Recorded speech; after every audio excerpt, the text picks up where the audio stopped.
Y queremos conversar con Javier González de un librito que sacaron y que tiene una característica bien interesante porque salió prácticamente una semana o algo así antes del plebiscito y era buscando un nuevo contrato social y por cierto no había todavía no había votación, no estaba el plebiscito de salida.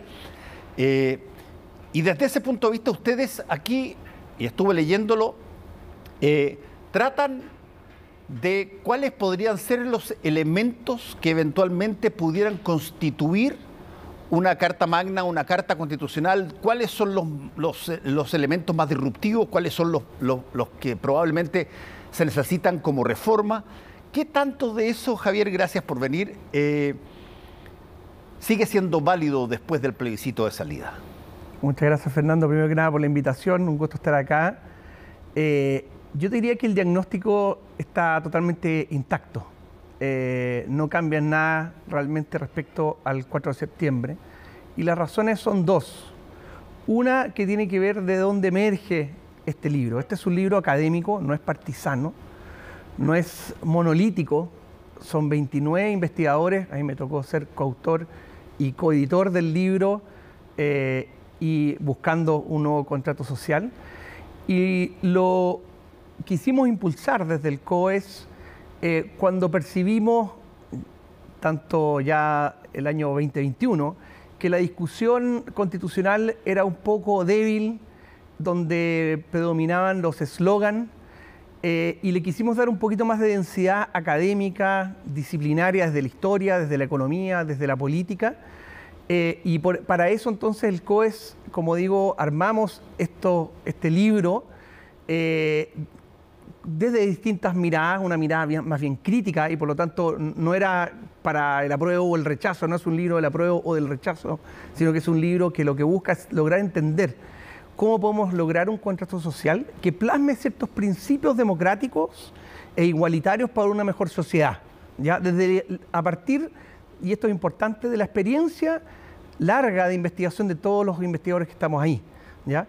Ahora, para hacer eso, este es un libro, y yo creo que es una característica importante del libro y por lo tanto puede contribuir, y estoy seguro, así lo han dicho algunos comentaristas ya del libro, para contribuir a esta nueva etapa de discusión de la Constitución. ¿Por qué? Porque el libro ofrece, por un lado, cuáles son los nudos críticos de la Constitución de 1980, por otro lado, cuál es la experiencia internacional al respecto.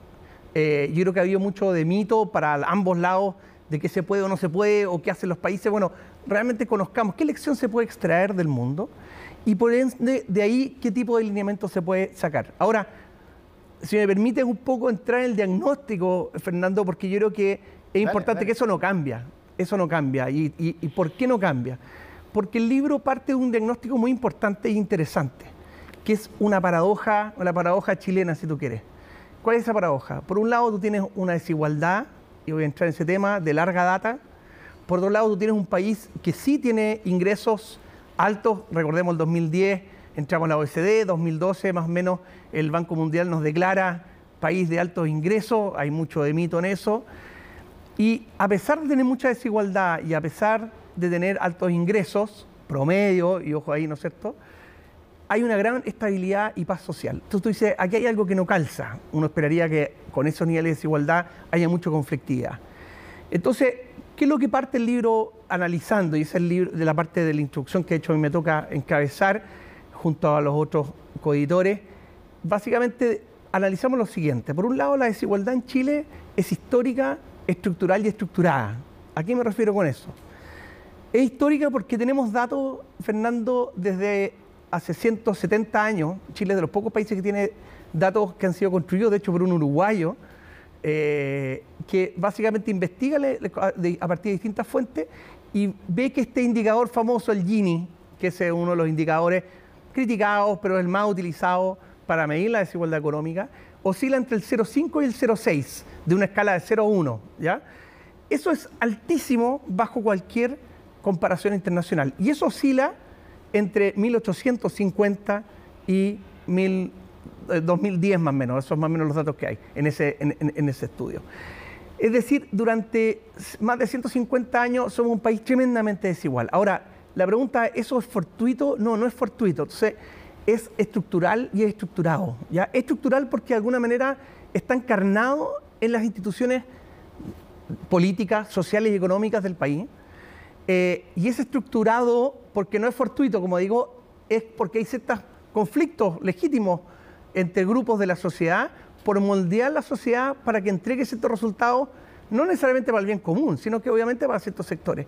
Roberto Gargarella, que es quien escribe, de hecho, el prólogo, que es un destacadísimo constitucionalista latinoamericano, remonta estas desigualdades al inicio de nuestras repúblicas, o sea, al inicio del siglo XIX, y lo que ve es que las constituciones, y ahí me voy al tema del libro, ¿no es cierto?, las constituciones fueron capturadas de alguna manera por sectores conservadores y liberales, en perjuicio de los más radicales, si tú quieres, que lograron también la independencia. ¿Qué es lo que genera eso? Que estas capturas significa que de alguna manera las reglas del juego, diría este famoso libro, por ejemplo, que ha sido muy más conocido por el público, Acemoglu y Robinson, ¿por qué las naciones fallan? Se instauran ciertas instituciones que son excluyentes, dejan a gran parte de la población fuera. Recordemos que hay una serie de requisitos políticos, ¿no es cierto?, para participar. De hecho, el voto, recordemos que el voto es secreto en Chile solamente a partir de 1958. Antes no era voto secreto, en fin. Entonces, hay una captura por parte de la institucionalidad de la misma Constitución desde el inicio. Eso en el ámbito de la desigualdad. En el ámbito del crecimiento, y además, déjame decirte la última cosa que tiene que ver con la desigualdad. El Estado se crea, y el Estado de bienestar, si tú quieres, o las políticas sociales, se generan tremendamente, con un modelo tremendamente fragmentado, segmentado, antes del 80 incluso, pero después en el 80 se asientan aún más y se privatizan, o sea, además de la segmentación, además de la fragmentación del Estado que ya venía desde la formación de las políticas sociales chilenas en los 40, los 50, los 60, se crea, ¿no es cierto?, o sea, en la Constitución del 80 se instala un modelo donde básicamente es subsidiario, privatizado, de eso ya se ha hablado mucho. Eso por el lado de la desigualdad. Por el lado de los ingresos, si bien, como digo, es muy discutible esto de que seamos de ingresos altos, lo que vemos es que es un modelo económico tremendamente extractivista. ¿Y qué significa eso? Que genera empleos de mala calidad, que no diversifica, y esto se reconoce de derecha e izquierda. Nuevamente aquí me quiero salir de las posiciones necesariamente partidistas. Y creo que hay bastante consenso en todos los grupos, incluidos los empresariales, de que falta diversificación productiva, de que los salarios son con mucha precariedad. Entonces la pregunta es, bueno, ¿por qué teníamos esta estabilidad, o qué hace que de un momento a otro se cae, ¿no es cierto?, este espejo donde nos miramos y encontramos que éramos los tigres, los jaguares, en fin, ¿no es cierto? Entre otras cosas, tiene que ver con que, por un lado, como digo, el tema de la desigualdad, si bien a partir de los 2010, etcétera, igual que en el resto de América Latina, la desigualdad comienza a bajar, en el periodo de Lagos comienza a bajar, de acuerdo a ciertas mediciones, de manera importante. Ahí viene el incidente hoy día con el embajador de España. Efectivamente baja en la época, ¿no es cierto?, de Lagos y también de Bachelet 1. Surge algo muy interesante que se acaba de investigar, y de hecho lo reconoce y lo estudia el CEP, que no es un centro, o sea, un centro claramente más bien de grupo centro-derecha, digamos, se podría decir, que es que la desigualdad percibida se dispara. Es decir, el chileno comienza a percibir mayor desigualdad de lo que percibía antes. Ya eso está medido por encuestas, como digo, del CEP, no de otro grupo. Pero además, en conjunto con eso, y esto es muy interesante, cae lo que se llama la desigualdad aceptada, ¿no es cierto?, o aceptable, que es cuánto yo creo que, bueno, una justicia que estoy dispuesto a tolerar. Entonces, por un lado, percibo que hay más desigualdad, independiente de lo que pasa con el indicador real, pero además acepto menos. ¿Y por qué además eso? Y esto no lo dice el CEP, esto, como digo, vuelvo a mi percepción y a partir de los estudios, es que también se mezcla con los casos de corrupción, de cooptación, de colusión que hubo, ¿no es cierto?, en esos años. Estoy hablando del 2006 en adelante, que comienzan todos estos movimientos estudiantiles, ciudadanos, ecológicos, de género, que comienza a haber esta percepción de esto ya no da más. Entonces se conjugan, para resumir, y por eso que no cambia cuando se publica este libro, porque son tendencias literalmente de décadas o centenarias. Tiene que ver con que hay una desigualdad muy fuerte, que si bien la hemos bajado, Fernando, es bajar, pero peldaños chiquititos. O sea, ahí creo que Andrés Velasco, justamente, bueno, con quien me tocó trabajar en el gobierno de Bachelet, creo que en una columna que publica en Foreign Affairs, él dice, bueno, esto no se entiende porque la desigualdad viene bajando. Viene bajando, pero a niveles muy altos. Y segundo, la percepción también cuenta más que a veces que el número, digamos, real. Entonces, teníamos un sistema desigual con sistemas públicos privatizados y segmentados, un sistema económico que después del 98 y especialmente después del 2008 se comienza a estancar. O sea, pasamos de tasa del 7% a tasa del 4% y después del 2014 tasas del 2% en promedio, de acuerdo a los estudios de French Davis y otros, que son premios nacionales de economía. Quiero salirme nuevamente de esta lógica de quién dijo qué, ¿no? Esto de los fake news, etcétera. Vamos a los estudios rigurosos. Entonces, ese es el diagnóstico, Fernando, que nos lleva a que no cambia la necesidad de que en Chile finalmente nos planteemos como sociedad, desde la derecha, desde el centro, de la izquierda, cómo crear y construir una sociedad más justa, más próspera, más democrática. Eso no cambia con el resultado del 4 de septiembre. Está súper bueno el contexto y te pregunto ahora directamente, ¿cómo puede contribuir artículos constitucionales a justamente eso? Si es que, te lo voy a decir en términos, si tú quieres, como se usó muchísimo esta idea que estoy lanzando, en términos coloquiales, incluso en términos bastante grotescos, cuando te decían, oye, tanto que quieren ustedes una nueva constitución, si la nueva constitución no te va a hacer comprar un auto. La nueva constitución no, ¿entiendes? Bueno, ¿en qué cambia? Pero ¿qué es lo que efectivamente puede contribuir una nueva constitución, entendiendo ya, y te lo pongo arriba de la mesa, de que estamos hablando de la constitución que eventualmente viene, no de la constitución que ya pasó? Mira, me gustaría contestarte en dos cosas. Tiene que ver con, primero que nada, cómo se concibe este contrato social. Llegar a un contrato social es tremendamente difícil, ¿no es cierto? Pero tiene que ver con en qué principio estamos de acuerdo. A mí no me gusta la frase esta de la casa común, porque en una casa tiene que convivir mucha gente y quién sabe de distintas religiones y visiones, no tenemos por qué vivir todos apretados en la misma casa, pero me gusta más la idea de un condominio común. Cada uno puede tener sus proyectos de vida distintos, pero hayan ciertas reglas de convivencia que nos permiten, bueno, convivir en paz, ¿ya? Yo creo que el primer desafío que tiene que ver con la Constitución, y después me voy a ir a un ejemplo más concreto, pero déjame partir primero por lo conceptual, que yo creo que falta esta densidad, quién sabe, en la discusión. Tiene que ver con que vemos hoy día, y lo estamos viendo, que vamos a discutir, no sé, un poco más adelante, de estos acuerdos que se están haciendo hoy día, se juntaron, ¿no es cierto?, también entre la oposición y el oficialismo. Tiene que ver con desde dónde me paro como país. Y en Chile por mucho tiempo estamos en una lógica ya cerrada, en que es los que abogan por la libertad y los que abogan por la igualdad. Entonces, si gana una elección uno, se va para la igualdad y chao con la libertad, que parece que es de derecha. Si gana la derecha, chao con la igualdad, que parece que es de izquierda. Pero si nos remontamos a la filosofía política, y que esto no es un ejercicio académico, así etéreo, sino que es muy real y concreto, es que podemos ver que esos dos principios, la igualdad y la libertad, se conjugan en la misma dirección, si se entienden correctamente. Y aquí déjame ir nuevamente a grandes pensadores, porque si no nos quedamos muy en la contingencia.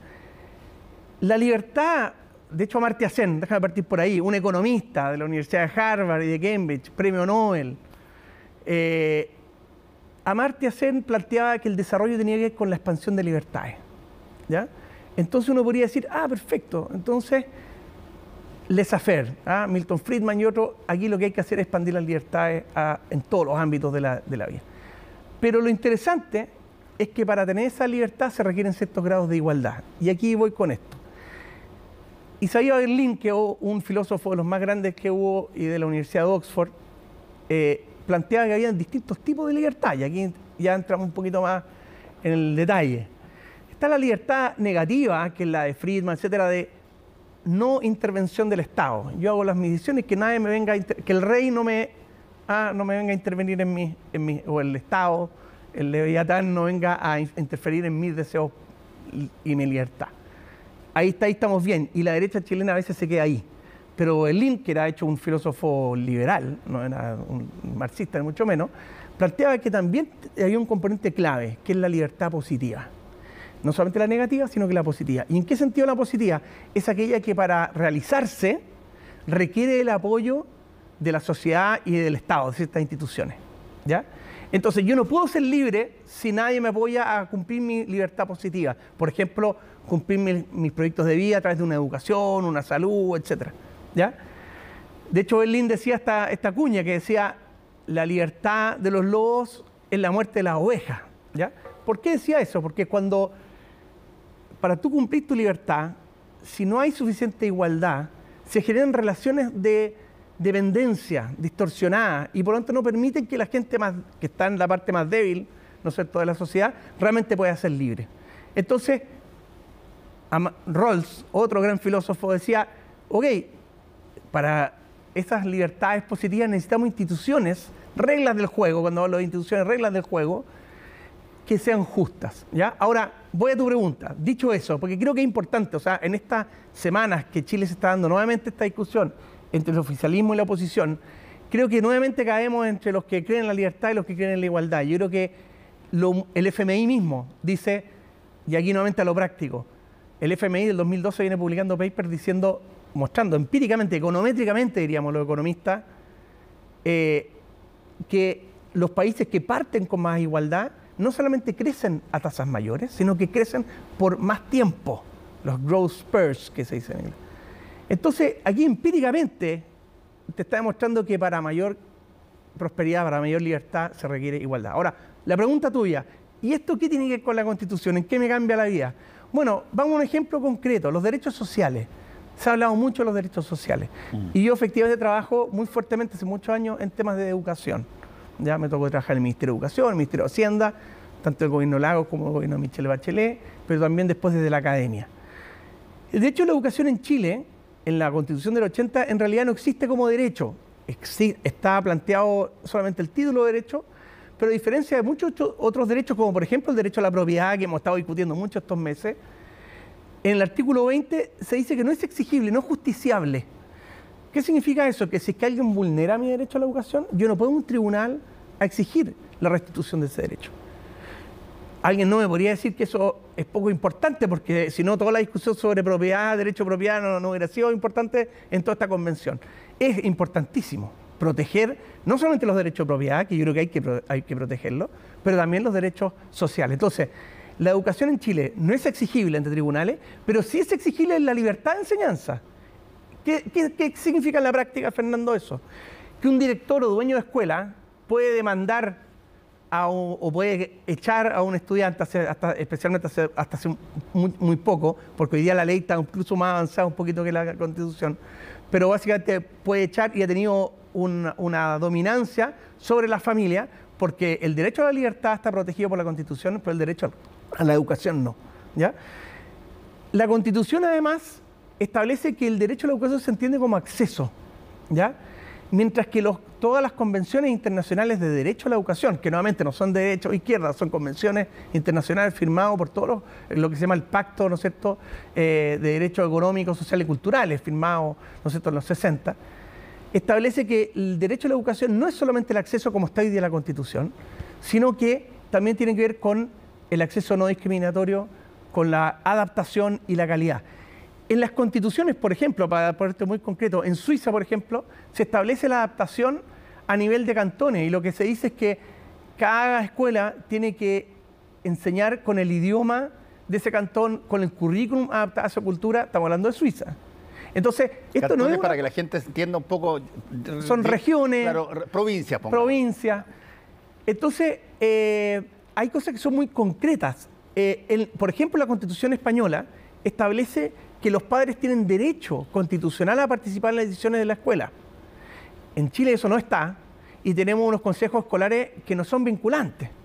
Entonces son temas bastante reales, Fernando, porque tiene que ver con discriminación en la escuela, procesos de selección. Déjame hacerte una pregunta, Javier, respecto de, de todos los estudios comparados que probablemente todos ustedes vieron para hacer este libro y los que hacen otros también que tratan el tema, sabiendo ya lo que pasó en Chile, sabiendo de que se rechazó eso y sabiendo también, o pispando por último, las razones por las cuales muchas de esas cosas no gustaron a la ciudadanía chilena, ¿dónde están los mínimos necesarios de acuerdo en lo que podríamos denominar los pilares más robustos que arman una constitución?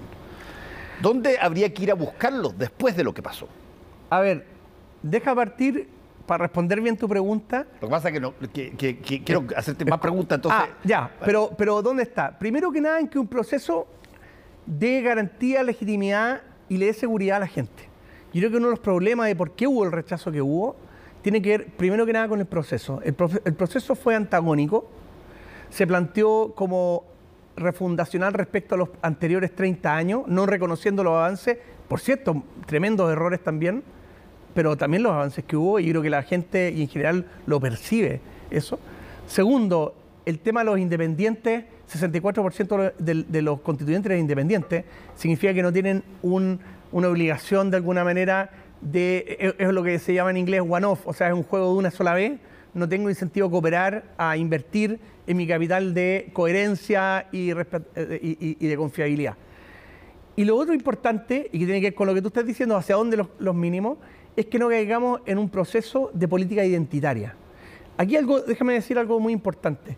Yo creo que es tremendamente importante, dadas las violaciones de derechos humanos que ha habido históricamente. No quiero entrar en los últimos 2 años, el 1, etcétera. No, estamos hablando de procesos históricos, del Estado chileno contra el pueblo mapuche. Es importante el reconocimiento de esos pueblos. Pero fallamos en una parte. Se tiene que reconocer, se tiene que valorar esa cultura, pero para construir sobre esa diversidad. Lo que nosotros hicimos de alguna manera como país en esta convención fue reconocer, valorar, pero para separar, para fragmentar, con 2 tipos de sistemas de justicia, plurinacionalidad, etcétera. Entonces, el chileno y el mapuche, hoy día podemos decir, ¿no es cierto?, el pueblo mapuche con las votaciones, lo que dijo es: yo quiero ser reconocido, quiero que me valoren mi cultura, pero después quiero que me integren, que construyan sobre esa diversidad. Entonces, un proceso tiene que velar por eso. Por un lado, una amistad cívica. Agustín Esquella siempre dice: una cosa es el adversario político y otra cosa es el enemigo, ¿no es cierto? Yo creo que esa amistad cívica hay que recuperarla. Yo creo que los independientes como proceso tienen que estar alineados, o sea, tienen que ir dentro de la lista de partidos políticos. Yo creo que eso es importante porque le permite mayores grados de consenso y no es la cocina. Yo creo que efectivamente ha habido mucha cocina en Chile, pero creo que si como país le damos la espalda a los acuerdos, estamos fritos. Los grandes países sociales demócratas, que al menos yo aspiro que el día de mañana Chile llegue a ser un país socialdemócrata de verdad, como por ejemplo en un país escandinavo, etcétera, o Inglaterra, donde viví y enseño hace varios años, ¿no es cierto? Son países que lograron acuerdos de largo plazo y no por cualquier cosa lograron lo que se llama la era, ¿no es cierto?, dorada del capitalismo después de la Segunda Guerra Mundial, donde hubo equidad con crecimiento. Okay. Entonces, eso respecto al proceso. Respecto al producto, te voy a ir respondiendo también de por qué falló y qué es lo que tendría que haber. Yo creo que hay cosas que debieran estar. Yo creo que el Estado social de derecho es un activo en términos de acuerdo político. Yo creo que en algunos sectores de la derecha lo ven como una caja, un eslogan un poquito más vacío, otros, quién sabe, menos, pero yo creo que es un activo creer que el Estado tiene un rol importante, se tiene que dedicar al bienestar de su población. Hay ciertos principios que se lograron de paridad, reconocimiento de pueblos indígenas, medio ambiente, que son importantes. Pero los más importantes, y que tienen que ver con, que también se había logrado, el tema de los derechos sociales y su exigibilidad a través del defensor del pueblo. Donde creo que no hay que ir, y creo que fue un error, fue un producto, en este caso el texto, y explica por qué falló lo que falló, que el sistema político era tremendamente débil. Por un lado, creo que el Senado sí tiene un rol importante, por 2 razones. Uno, porque se renueva de manera parcial, genera cierta continuidad. Y además porque tiene mayor temporalidad que la Cámara y por lo tanto genera esa especie de contrapeso, ¿ya? Fracasó también la convención y el texto, y por lo tanto hay cosas que no habría que repetir, porque atentaba contra la política fiscal. La izquierda no puede darle la espalda a la política fiscal responsable. Yo creo que, y lo digo siendo de la socialdemocracia, digamos, en Chile hoy día como coalición de alguna manera. No soy de ningún partido político, debo aclarar, pero sí comulgo con valores socialdemocráticos. Y básicamente, ¿qué es lo que se está haciendo en la convención? Se está diciendo, uno, la exclusividad de gasto por parte del Congreso se está eliminando, algo que no venía necesariamente, eso es algo que venía de antes del 80. ¿Qué significa para el público en general? Significa que los parlamentarios podían promover leyes que afectaran el presupuesto de la nación. Y eso te comienza a desequilibrar y generar todo tipo de competencia, ¿no es cierto?, como lo vimos con la diputada Giles, de quién hace el mejor ofertón. Y por último, el tema de la descentralización, que va en conjunto con eso, donde las regiones tenían derecho a endeudarse, lo cual te genera un desorden fiscal como puede ser en Argentina. Entonces, tenía cosas muy buenas, los derechos sociales, etcétera, que más que buenas son esenciales, pero tenía cosas en el sistema político y en el tema de justicia que eran muy, muy complicadas. Me queda una pregunta más. Y te la quiero profundizar, si tú quieres, en tema de lo que se está hoy día conversando. O sea, entendiendo que, me imagino, todos tienen análisis respecto de por qué pasó lo que pasó en términos del rechazo a la Constitución, sabiendo que una gran mayoría había pedido un cambio. Por lo tanto, no es que estuvieran en contra de que hubiese una nueva Constitución, sino que se, de alguna manera, configuró una situación particular con este texto que se entregó. Dentro de lo que se está conversando, ¿cómo se construye el mínimo aceptable por el cual tú puedas poner los ladrillos para arriba? Yo creo, Fernando, una buena pregunta, creo que tiene la respuesta hoy en día. Lo vamos a ir viendo en estos días, ¿no es cierto? Por un lado, asegurando un proceso un poco más, si bien igualmente democrático, un poco más ordenado y menos odioso, diría yo honestamente, por estos factores que te dije de la política identitaria, los temas de antagonismo, etcétera. Yo creo que efectivamente, yo concuerdo que esto sea una convención 100% elegida. Y aquí hago un pequeño paréntesis. Algunos sectores de la derecha dicen, esto prueba al 62% de que los chilenos no querían nada de esto. Ojo, uno no puede hacer una conclusión de un punto en el gráfico. Y aquí nuevamente saco mi beta economista, digamos. Uno tiene que ver la tendencia a varios puntos. Aquí hay exigencias y demandas sociales el 2006, el 2011, etcétera. Todos los distintos movimientos sociales que llegan al 2019 exigiendo distintas demandas sociales. Por lo tanto, la demanda social, medioambiental, feminista, etcétera, esa es la tendencia. Ahora, y por supuesto el 80% de plebiscito de entrada. Lo que se votó en contra fue la forma específica de este tema. Entonces, volviendo, ¿cómo llegamos? Por un lado, con un proceso que yo creo que sí tiene que ser 100% elegido democráticamente, tiene que cumplir con ciertos criterios, yo creo, mínimos civilizatorios, diría yo, de paridad, reconocimiento de pueblo indígena, pero ojo, un voto a una persona, hoy día está sobre representado el pueblo indígena. Eso yo creo que también hay que ser muy claro. Yo creo que tiene que ser proporcional. Eso por un lado. Por otro lado, creo que tiene que tener un componente de comité de expertos que no paguen lo democrático que es y transparencia del sistema, pero que de alguna manera le entregue insumos verdaderos. Incluso yo propondría que los informes fueran públicos con audiencias públicas de los expertos. O sea, de alguna manera que haya una especie de responsabilización de quien diga, mira, esto es lo que muestra la evidencia, esto es lo que de alguna manera para estos efectos normativos sería lo mejor. Si alguien quiere votar en contra, bueno, por lo menos que justifique respecto a ciertos criterios un poquito más normativos, etcétera. Eso respecto al proceso. Ahora, creo que respecto a los principios eso lo tiene que definir más la convención. Ahora, lo que sí me parece bien, hay cierto consenso en cosas básicas. Yo creo que efectivamente esto del Estado unitario, ¿no es cierto?, democrático, sí, me parece que está en lo correcto. Ciertas instituciones como el Banco Central Autónomo, la propiedad, en fin, todo eso yo creo que no debiera haber estado en juego. Pero sí hay una preocupación que te quiero plantear, a ver, Fernando, para terminar. Dale porque queda poquito tiempo. Sí, dale. Que tiene que ver con dos cosas. Uno, ya que dije el derecho a propiedad, la derecha hoy día está tratando de imponer lo que ellos llaman los bordes, y me parece que eso ya es un poquito, ya claramente, pasarse de tres pueblos, ¿ya? Cuando hablamos de propiedad, de derecho de agua, por ejemplo, una cosa es el derecho de propiedad, las casas de las personas, en fin, de sus inversiones, eso está perfecto, y no el precio justo, sino que efectivamente como está hoy día, y salir de esa discusión, yo creo que eso está perfecto. Pero cuando hablamos de comenzar a decir, y además el agua, y además ya es comenzar a escribir un poco la Constitución. Los derechos a agua hoy día hay una proporción importante de comunas hoy día en Chile que se alimentan con camiones de aljibe, mientras el 72% de todo el consumo nacional se lo lleva a la agricultura. En las mismas comunas donde están llegando los camiones de aljibe, ahí hay un tema de priorización. Entonces, yo diría que ir tan lejos como decir qué derecho de propiedad además tienen que ir, ya yo creo que eso es parte de la discusión democrática. Y segundo, para terminar, los derechos sociales. Yo creo que ahí donde va a ser realmente, por mucho que se diga que estamos todos de acuerdo, yo creo que no es así, Fernando, me temo, y que tiene que ver con que hay un sector que es justamente el sector de izquierda, socialdemocracia, aprodignidad, que creen que los derechos sociales tienen que ser universales, tienen que ser exigibles, tienen que ser para todos, puede ser con provisión mixta incluso, pero bien regulada, en fin.